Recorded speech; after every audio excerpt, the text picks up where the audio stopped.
Chichay, ikaw nagpatikim sa akin ng totoong buhay. Pero ikaw din ang bumawi nun. Oo, buhay nga ako ngayon. Pero dahil sa ginawa mo, para mo na akong pinatay.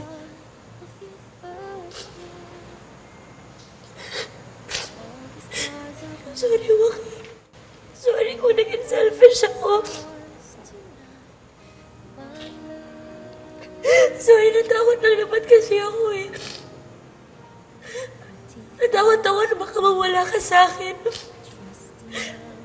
Natakot ako kasi mahal kita. Sorry. Gusto ko marinig galing sa'yo mismo. Hindi naman kita masisisi. Alam ko mali yung ginawa ko. Umalis ako na hindi mo na ako nagpapaalam sa'yo. Pero ginawa ko lang yun para sa pamilya ko. Kahit na alam ko magkakahiwalay tayo. Kahit na alam ko na magagalit ka sa akin. Hindi pa rin naman nagbawi na nararamdaman ko sa'yo. Sino ba nagsabi sa'yo niyan? Si Dominic. Hindi naman totoo yun.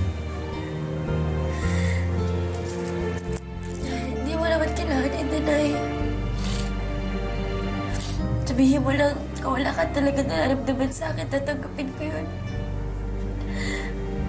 Tatanggapin ko yun kahit masakit.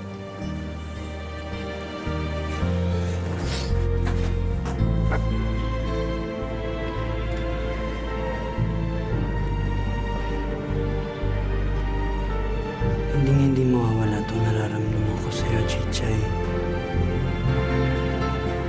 Mahal na mahal pa rin kita.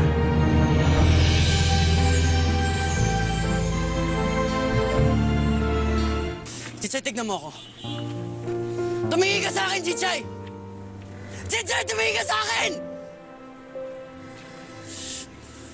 Mahal kita, Chichay. At alam ko, mahal mo rin ako. Chichay, tumingin ka sa akin! Tumingin ka! Ngayon mo sabihin sa akin, di mo ako mahal.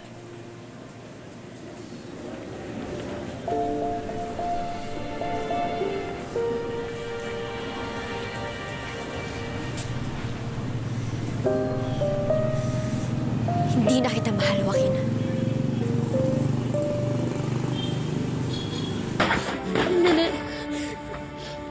Papaliwanag ako.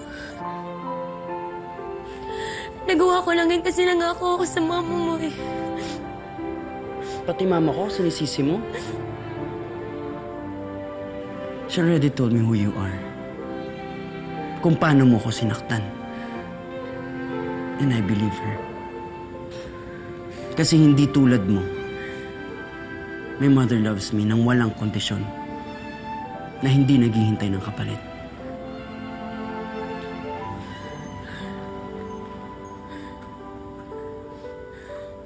Halika na. Basta tayo. Chichay, kahit anong mangyari, hindi kita makakalimutan.